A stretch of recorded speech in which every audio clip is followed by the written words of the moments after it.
Clair Obscur Expedition 33 is the first game made by a studio comprised of ex-Ubisoft developers, and they are crushing the competition right now. They have proven that even though they're a AA studio, they can hold their own and they know what gamers want. And of course, over the years we have heard, oh, turn-based games are completely dead. That's why companies like Square Enix moved away from that type of game. But now we're seeing that people are calling them out on their BS, going, this title proves that you guys need to go back to your roots. I have a few different things to show off before I get into the topic. If you enjoy the content I create, check out the links in the description, join the community in my live streams, and consider supporting through Patreon or YouTube memberships. So over the past couple of days, I myself have been playing this game. I've been live streaming it, and I have been absolutely loving it. This is most certainly a Game of the Year contender, and I have a feeling that this is going to crush the competition unless we do get a major release like Grand Theft Auto 6. But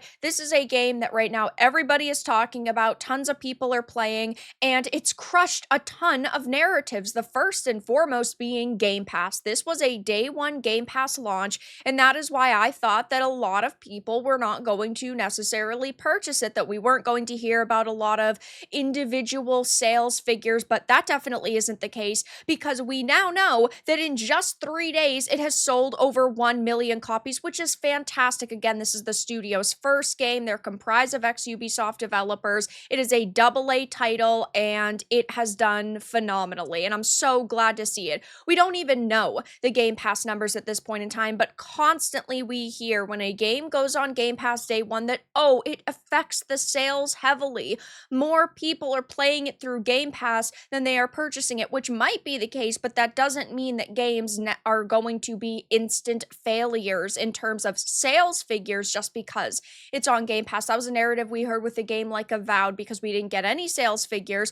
Oh, well, it's on Game Pass, so of course its numbers are going to be lower, but this proves that that's not the case. I had also said the same thing about Starfield. Starfield had initially launched on Xbox Game Pass, which we all knew was going to happen, but on Steam at release, it held its own at 330,723 players, which of course is really good for them.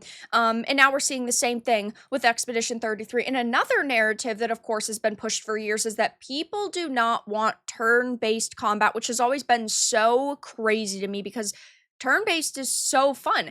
And right now we're getting a lot of Souls-likes, a lot of action games, which is perfectly fine. I absolutely love them. But I think that we need to see a shift in the gaming industry and kind of what is primarily being created by studios. And I think that now that we've seen Expedition 33 being a breakout hit, that we are going to see more of these. So this article from Windows Central says Clair Obscur Expedition 33 utterly destroys the Square Enix gaslighting over Final Fantasy turn-based combat. Now, you guys probably already know I love the modern Final Fantasy games, right? I love Final Fantasy 16. It is so fantastic, so fun, so heartbreaking and a little bit depressing and at times really heartwarming. It's got a range of emotion. The story's great. Combat's phenomenal. It's a beautiful game.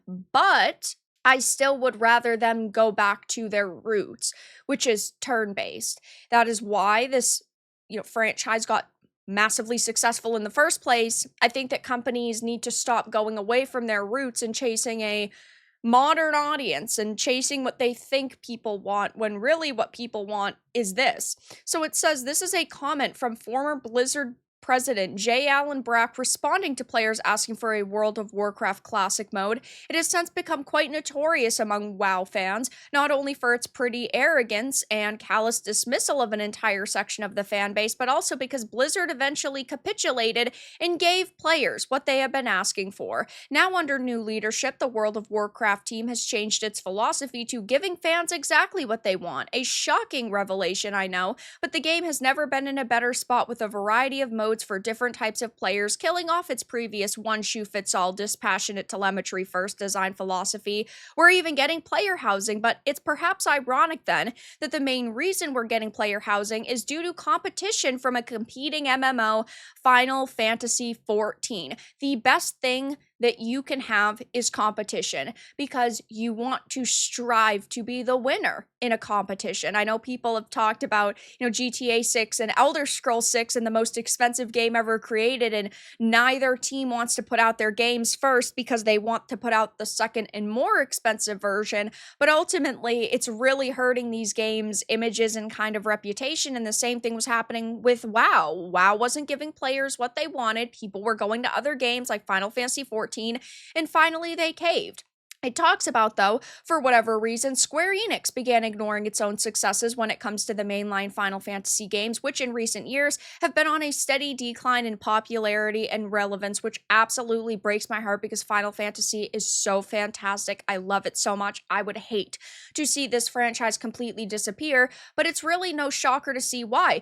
Most overseas companies, most like Japanese developers and even South Korean and Chinese developers are chasing a global audience. They think that if they water down their content for Western audiences, they will sell more copies of their game, which did, I would say, initially work, right? When companies change up their strategy, people get excited, but it's just not a strategy in Square Enix's case that has really stuck with people. We also know that they have become significantly more politically correct. I've talked about Square Enix a lot on this channel, but we know that Square Enix job listings and over the years information that we've gotten have provided details on ethics departments, confirming focuses on discriminatory and offensive content, and they've have a team that basically looks over developers' shoulders and tells them what they can or cannot put in a game or what could or could not be seen as offensive. It's very similar to narrative consultation companies like Sweet Baby Inc. at this point.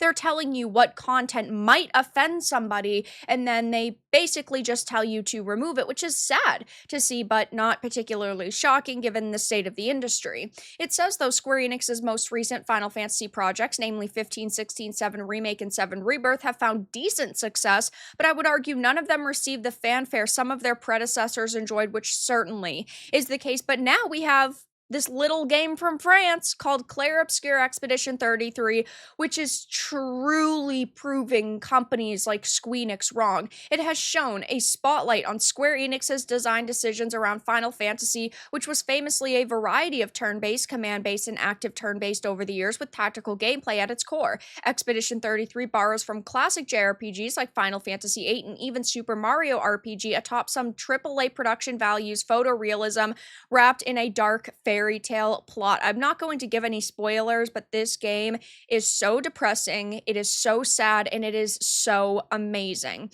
Square Enix has previously claimed that people don't want turn-based games anymore, but clearly, with Expedition 33 selling 1 million copies in 3 days, not including Xbox Game Pass, that just isn't true. And here's another article that also talks about the same exact thing. Expedition 33's sublime success sparks chatter about Final Fantasy's future. When I was streaming this game, there were so many people talking about Square Enix and how this is what Final Fantasy needs to be. And it just goes to show that companies like Ubisoft did not hold on to their talent, and that talent went somewhere else and prove that they are talented, because this team was primarily comprised of ex-Ubisoft developers. There's only about 30 people that worked on Expedition 33, which is absolutely crazy to see all of these numbers and think about how few people made it. I mean, of course, there are indie games like Schedule 1, for example, that blow up and they've only got teams of 1 or 2, maybe 3 people. But it is really good to see a game like this succeed, and I definitely think that it's going to be a Game of the Year winner, at least at some of the awards shows. Not that I necessarily trust them or really care, but it definitely deserves a lot of the hype that it's getting, and I do hope that Square Enix sees this success and takes it to heart and says, you know what, we want to give our audience what they actually want, instead of barreling forward down this path of modernity that clearly is not making them the money that they they need. So of course I'll be keeping my eye on this game. I have been streaming it. I've been thoroughly enjoying it. If you've been playing it, I hope that you've been enjoying it too. But this game has utterly destroyed Square Enix's gaslighting over Final Fantasy turn-based combat. And I don't like to sit here and say that I think the industry is going to massively change because of one successful game, but I definitely think we're going to see a trend going forward of companies trying to make turn-based games. But that's all that I really had to discuss in this video. Let everyone know your thoughts in the comments below. If you enjoyed this, give it a like, and if you didn't, give it a dislike. I appreciate your support either way, but I'll talk to you all again in the next video really soon.